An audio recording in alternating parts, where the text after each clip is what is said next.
Gen Z is the first generation that out of college, they're just like, unless I get a job that fits exactly what I'm looking for, I would just rather just not work. And they'll go and they'll take a temporary position, or they'll go for an interview. And if they find that they don't find the things that they're looking for in their employer, they just won't take the job. Whereas back in the day, our parents' generation, baby boomers, they were happy, they would take anything, they would snatch your hand off if you offered them a job opportunity, because it was a different culture back then.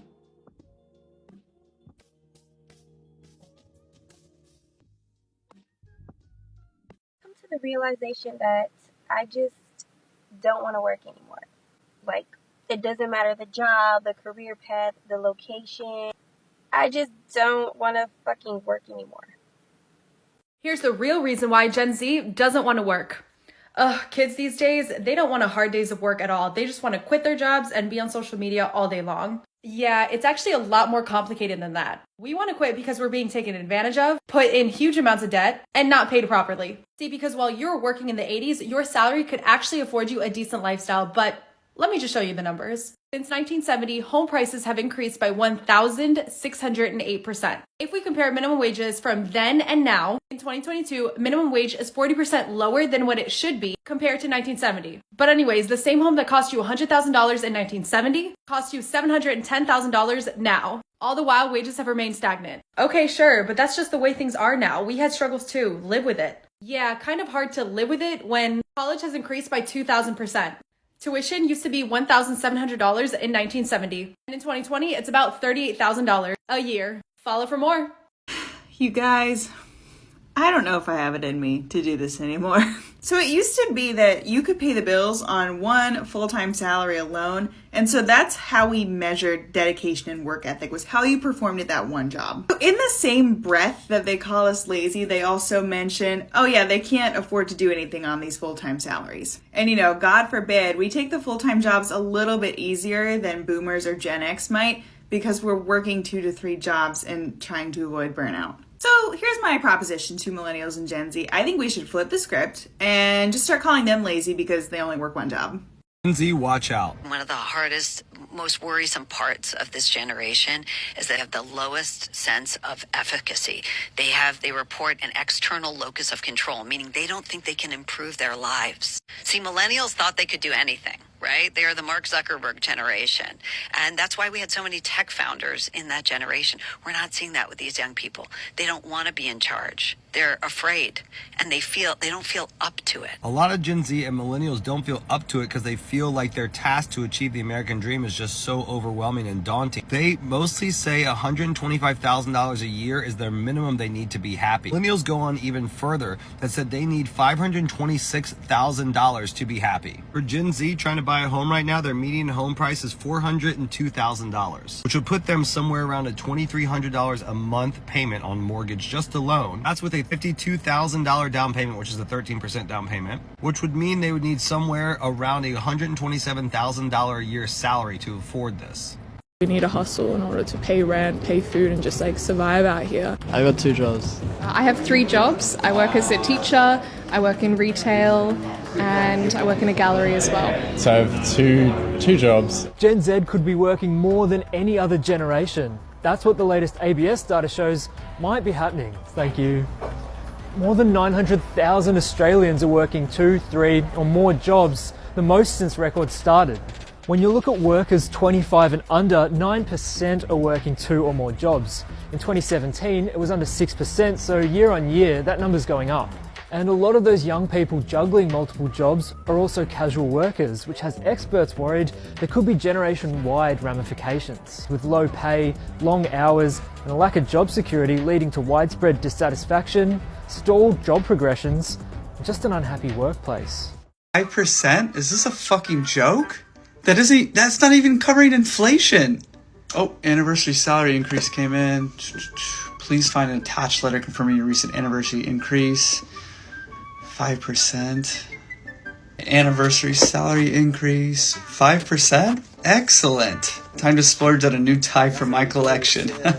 Did you see how much we just got?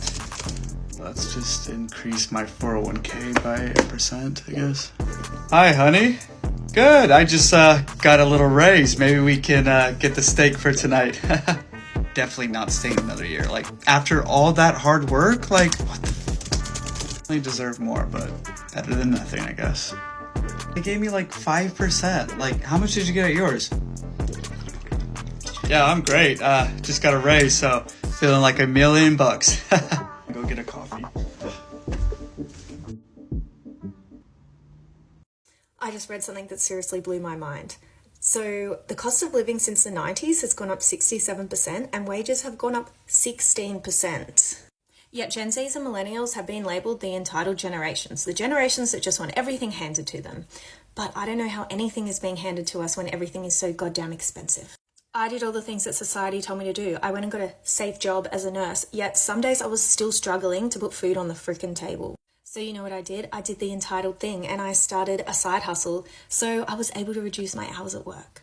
Gen Z doesn't agree that $74,000 is middle class. No kidding, it's not even close. Check this out. If you take $74,000 for a Gen Z, or let's say they have a bachelor's degree and they're 25 years old. First of all, $74,000 is much higher than the average income. Most Gen Zers are probably making anywhere from 40 to 50, maybe 60, but let's use 74. The take home after taxes, 401k, and health insurance is $4,300. The average college monthly payment on a loan is about $500. You're down to $3,800. Let's say this person is financially responsible, decides to split a 2-bedroom apartment in a medium-sized city like Orlando, so that their payment is $1,200 apiece, $200 for utilities, so $1,400. Now, unless they're going to have Lucky Charms and peanut butter and jelly, their groceries are going to cost about $600 if they're trying to get chicken, beef, and some healthy stuff. You have a $400 car payment, $200 in insurance, $150 for gas, $100 for a cell phone, leaves you with $950. This is no savings, investment, no emergency fund. Let's give them at least $300 to go on a couple dates or hang out with their friends for the month so they can enjoy life a little bit. They're left with only $650. A bachelor's degree, $74K salary. You are splitting a 2-bedroom apartment with a friend and only have $650 left a month. It would take you years to save up the $30,000 that you would need for a down payment on a house with the closing costs. But even if you could get that down payment saved, you would still need to make $120,000 a year to be considered for a $400,000 loan.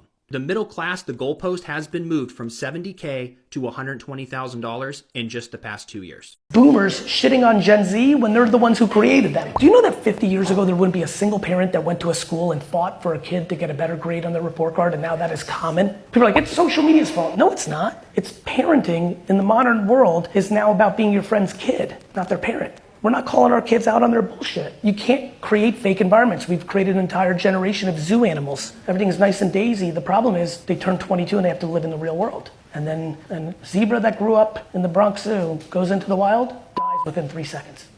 The lion bites his fucking head off.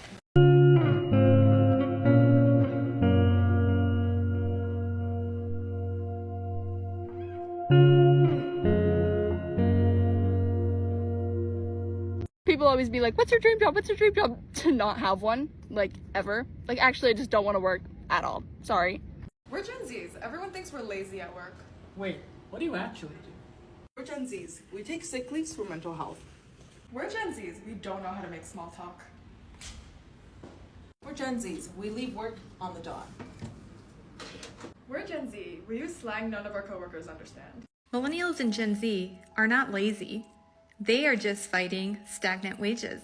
For my entire adult life, wages have been completely stagnant. Just to give reference, when I was 15, federal minimum wage was $6. I'm now 36. Minimum wage is $7.25. And before you get all concerned that people aren't working minimum wage jobs, they are. And you know what?